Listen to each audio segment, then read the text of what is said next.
Hello again, I'm Dr. Al Bailey, and I'm sharing another spiritual vitamin with you. I learn something every day new from God on our prayer call.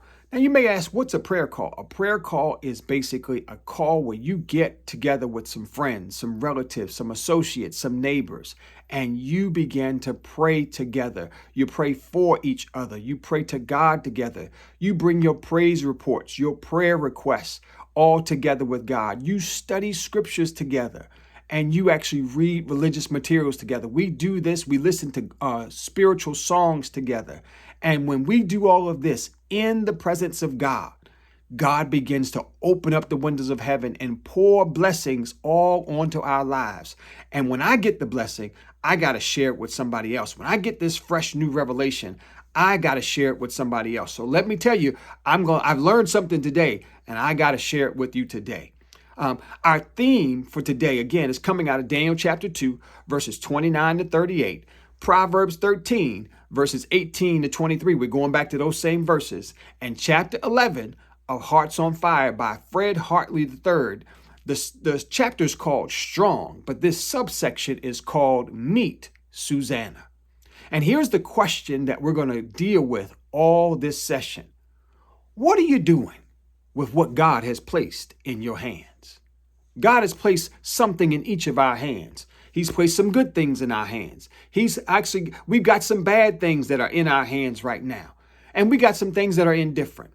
But what are you doing with what God has placed in your hands? Let's go to chapter 11 of Hearts on Fire and meet Susanna Wesley. Susanna Wesley was the 25th of 25 children. Now that's a lot of children in her family. This Susanna Wesley also had 19 of her own children. 19 of her own children. Unfortunately, only 10 of them survived to adulthood. But one of those children, his name was Charles. Charles grew up to become a church leader, and get this, he wrote 6,500 hymns in the church. He also had a brother. I think you know his brother. His brother's name is John Wesley. John Wesley was the founder of the Methodist Church, 75 million members strong in 130 countries. And when Charles and John Wesley were asked, what is it? Who is it that are the most influential persons in your life? First, they said, we attribute it all to the grace of God, but also to our mama, Susanna Wesley. Susanna Wesley was a person who truly embodied this saying, the hand that rocks the cradle is the hand that rules the world. This was a woman who loved spending time, quality time with her children. She had 19 of them, and she spent quality time with them before they went to bed every night, asking them, what has God done in your life today? And she would literally spend time with each of them. Each of them actually had a night. Let me look at my notes. It says Monday was Molly's night. It says Tuesday was Hetty's night. Wednesday was Nancy's night. Thursdays was Jackie's night. Friday was Patty's night, and Saturday was Charles's night. She would go on day by day until she got through all of her children, spending time with them, talking with them about God. She sang with them. She read the Bible with them. She prayed with them. This is what she did with what God had placed in her hands. She made sure she started a service with her children and her family. In fact, when you got 19 children, you got a small church right there. And so she spent time in church with them. But their church service, get this, got so good that other people started coming to their worship services. And before you knew it, 200 people from the community started coming to their worship services. So much so that they had to start an evening worship service. And in that evening worship service, she made sure her children read scriptures and memorized those scriptures. She made sure that her children, this is what she did with what God placed in her hand. She made sure that those children knew the Lord's Prayer and could recite the 10 Commandments. She also made sure her children could even recite by memory the Apostles' Creed. And what happened as a result of that? Her children began to do great things in the kingdom of God. This is what she did with what God has placed in her hands. And guess what, my brothers and sisters? What did she do? She became a woman of faith. She was a woman of profound wisdom. This was a woman who made sure she had insights and knowledge, and not only managing her children and her domestic duties as a mom, but she also had to manage a business. Was times always good for her? Absolutely not. Susanna Wesley had her share of trials and tribulations, but what did she do with those trials and tribulations when God placed something in her hands? This is what she did with them. She took them to God in prayer, and she said, God, I know it's rough for me right now. It got rough for Susanna when her husband had to go to prison, not once, but twice. It got rough for Susanna when she had a fire and almost lost everything that she had. It got rough for her when she lost multiple children.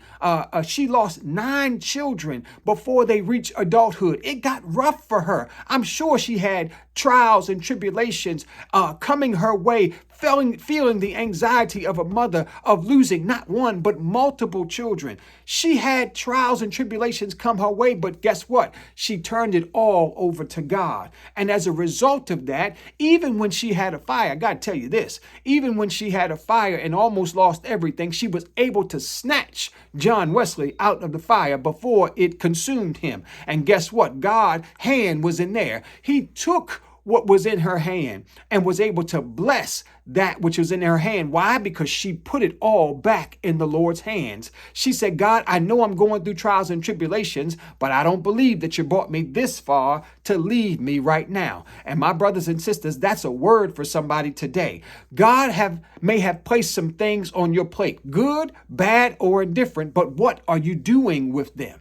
Are you saying, God, I'm going to put it all in your hands. I'm going to give you praise, glory, and honor for it, whether it's good times or bad times? Or are you saying, I'm just going to throw my hands up. God, you got to fix all of this. God says, no, remember, it's time for you to get in the fight. And sometimes you have to declare that whatever I'm going through, good times, bad times, indifferent times, I'm going to tell God that, God, I know you didn't bring me this far to leave me right now. And when times are good, God, it's only because of your grace that you made a way for me to make it through this.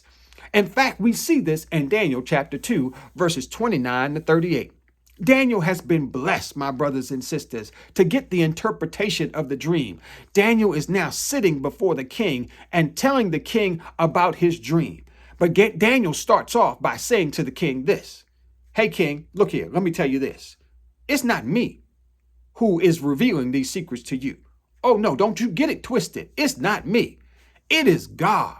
It is the God of heaven and earth who can reveal these secrets to you. Daniel says, I am not any wiser than anybody else in the kingdom.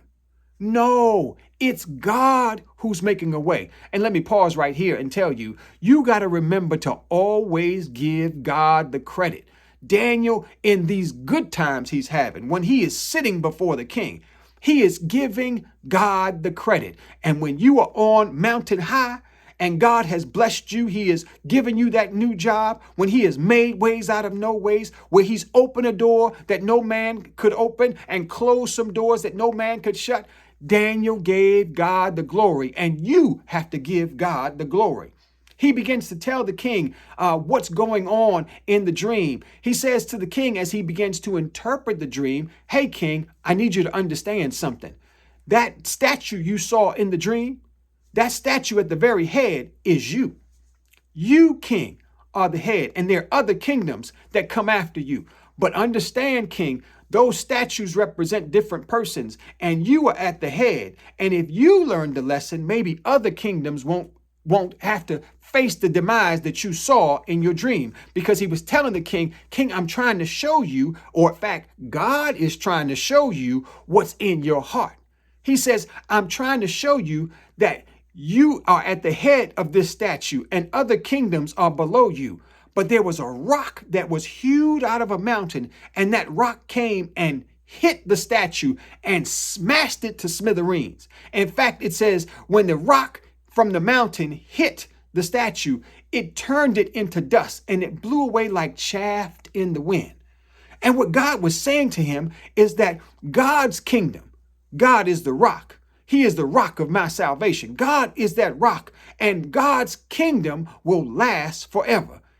Kings and kingdoms will pass away, but only God's kingdom will last forever. And the head of God's kingdom, we all know, is Jesus Christ. We know this, and Daniel is sharing this knowledge with the king. He says to the king, King, I need you to understand something about God. God is letting you know that you need to do something with what God has placed in your hands, and it has to be something that's productive. He says, King, God has given you sovereignty, power, strength, and honor. But what are you doing with what God has placed in your hand? He said, God has made you head of everything that's inhabited on the earth, the wild animals and the birds even. But what, King, are you doing with what God has placed in your hand?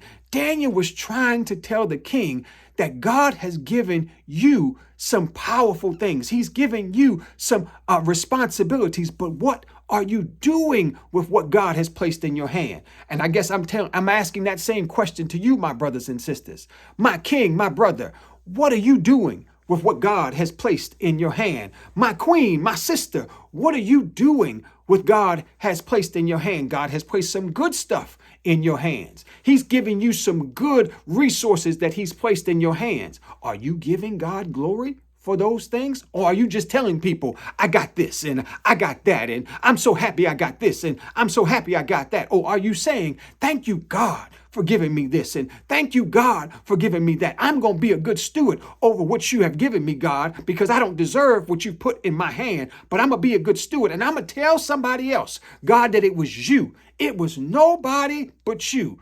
Nobody but you who made a way out of no way. He said, I'm going to show you, God, how much I appreciate you for what you have placed in your hand. And when times get bad, when times get rough, when times get tough, he's saying to Nebuchadnezzar, and I'm asking you that question, what are you doing with what God has placed in your hand? That bad situation, that job loss you have that is placed in your hand, what are you going to do with it? Are you going to declare to God and to other people around you, I know God didn't bring me this far to leave me right now.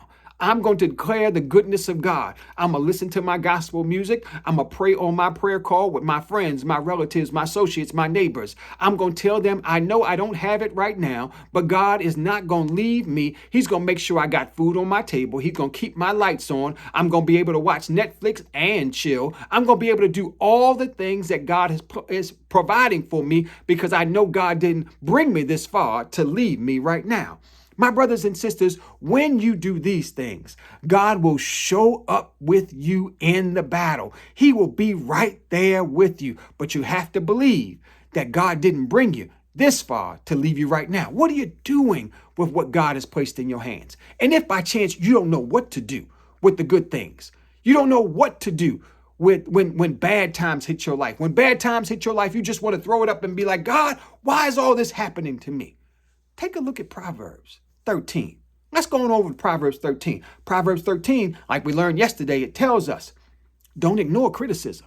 No, don't ignore criticism, but make sure you accept correction. Because when you accept correction, you make sure that you're going to be honored. It says, walk with wise people.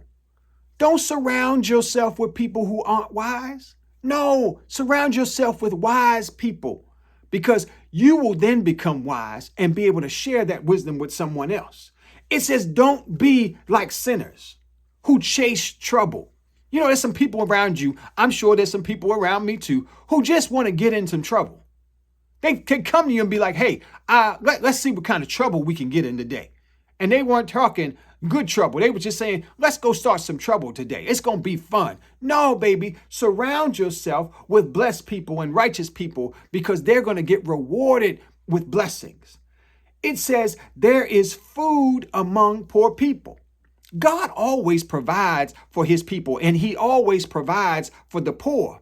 But the text says injustice can soon sweep it away, which means that we have to fight against the injustice. which means that you can't fight this alone. It says we must fight injustice, which means you got to get some friends, some relatives, some associates, some neighbors, come together and start praying together. We learned that yesterday. As you all pray together, putting on that full armor of God, you will be able to fight injustice and make sure that you are getting back to the poor what the enemy has tried to take from them. It says be a good leader. Make sure you leave an inheritance for your ancestors, or not for your ancestors, leave an inheritance for your children and your grandchildren. Make sure as your ancestors has poured into you that you can leave an inheritance for your children and your grandchildren. Because guess what? Sinners, they always have their wealth taken from them and it's given to the godly. So make sure, my brothers and sisters, look at what God has placed in your hands. He has placed some good things in your hands. He has placed some bad things in your hands. And guess what? You got to manage those bad things by believing that God is with you in the fight. God didn't bring you this far to leave you right now. He's going to stick with you in the fight, but you got to acknowledge God in the fight. And when you get through that problem, when you get through that situation, when you get through that sickness, because God's going to bring you through. Trust me, he's going to bring you through.